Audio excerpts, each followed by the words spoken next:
Dato final de inflación de 2025 fue 31,5%, la inflación más baja en 8 años.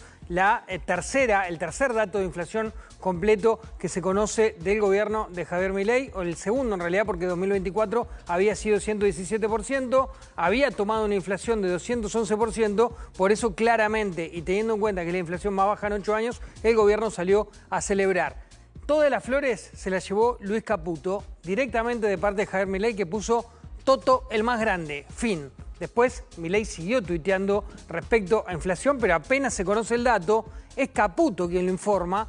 Ahí tenemos a las 4 de la tarde exacta, cuando sale el dato del INDEC, Caputo habla del dato final de inflación, la inflación más baja de los últimos 8 años, la inflación de diciembre arrojó una variación mensual de 2,8% y una interanual de 31,5%. Después una larga introducción, sobre todo mucho dato bien específico de los motivos por los cuales el gobierno logró llevar la inflación a 31,5% anual, más allá de que los últimos datos tal vez no fueron tan positivos, en meses igual habitualmente de alta inflación, termina con 2,8 en diciembre, pero la expectativa del gobierno es llevarla a incluso el 10% anual, por lo menos es la meta que tiene prevista en el presupuesto, y para que a partir de agosto también arranque, sobre todo con un número, con un 0 adelante. Esto puede llegar a ser un 0,8, 0,9, parece difícil, pero el gobierno apuesta a eso. Manuel Adorni, la inflación de 2025 fue de 31,5%, la más baja de los últimos 8 años.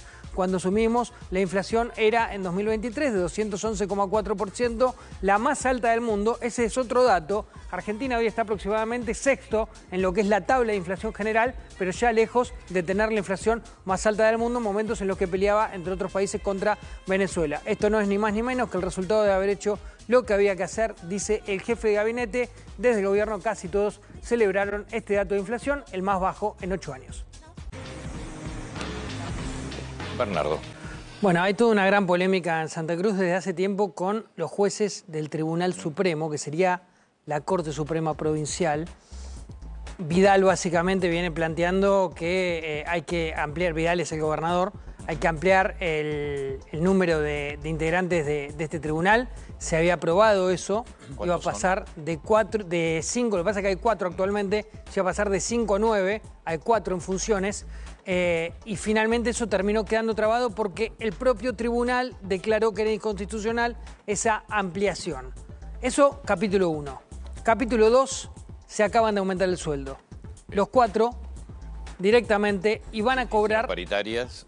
Sí, se aprobaron las paritarias. Se aprobaron las paritarias, se sí. pusieron de acuerdo. Exacto. Ellos mismos. Van a tener aumentos por tramos. Desde enero hasta octubre, alrededor de un 42% va a ser el aumento.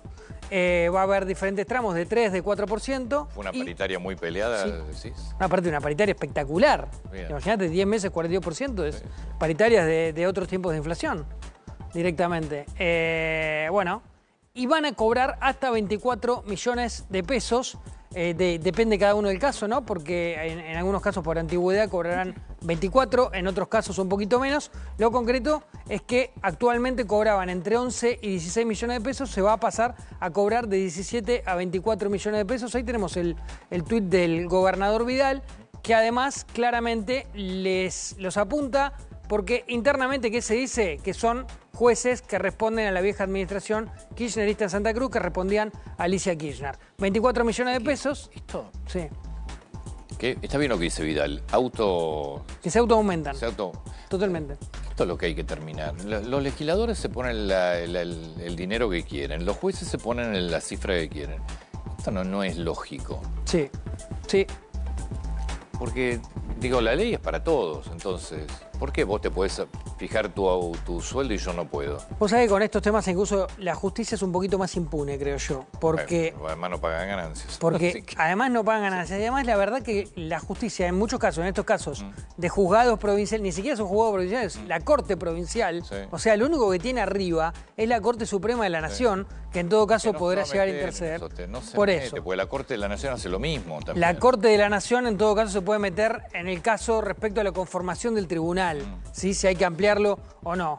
Pero es un tema también, claramente. O sea, 24 millones de pesos No tengo el número exacto de hoy, cuánto están cobrando los jueces de la propia Corte, pero imagino que no mucho más que eso. Un poco más tiene que... Yo creo que están en torno a los 30, 35 en algunos casos. Pero estamos hablando de 24 millones de pesos, aparte decidido a partir de un aumento que vos mismo te estás dando, que estás cerrando en esa paritaria. Y después las sospechas de que son jueces que vienen de administraciones previas. Recordemos que el kirchnerismo fue el dueño de Santa Cruz durante muchísimos años, que Vidal llega desde un partido independiente y claramente este intento de reforma del máximo tribunal santacruceño ha calado hondo, ha pegado fuerte y hay una situación bastante crítica en la relación que tiene el Ejecutivo provincial con el Poder Judicial local. Lucía. Bueno, son cada vez más...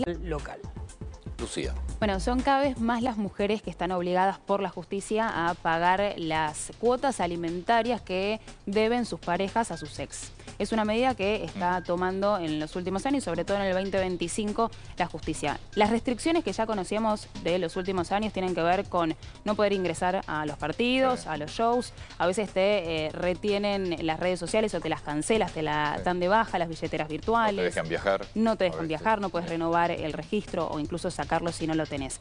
Bueno, esas son las últimas medidas. Para explicar un poco el procedimiento, primero se denuncia el incumplimiento dentro del expediente y así es como en el mayor porcentaje los hombres entran en el registro de deudores alimentarios. Sí, correcto. Frente a eso hay dos caminos que puede tomar la justicia. Si esa expareja, después del divorcio, está dentro de la parte formal laboral, estamos hablando, está en relación de dependencia, lo que puede hacer es el empleador sacarte un porcentaje de ese salario, retenértelo, exactamente, y te transfiere directamente a la expareja para que pueda después derivar en los nenes o en el menor de edad.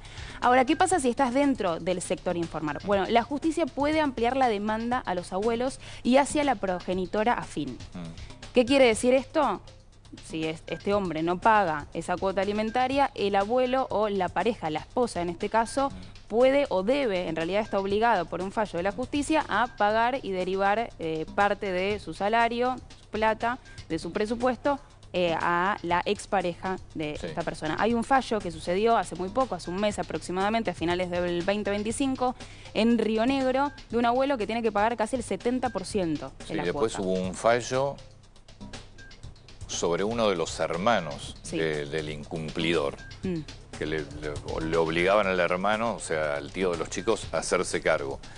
Y esto que vos decís ahora, si son convivientes. Sí, exactamente, sí.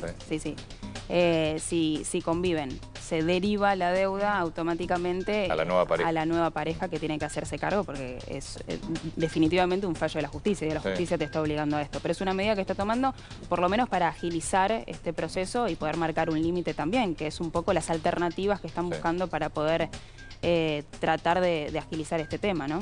Que empieza a ser un problema y que dicen algunos especialistas y abogados que se especializan justamente en el derecho de familia y de derechos de los niños, que crece cada vez más el porcentaje de los deudores alimentarios. Y eso se puede ver en el registro incluso. Señor Javier. Ramón Olivera tenía 49 años.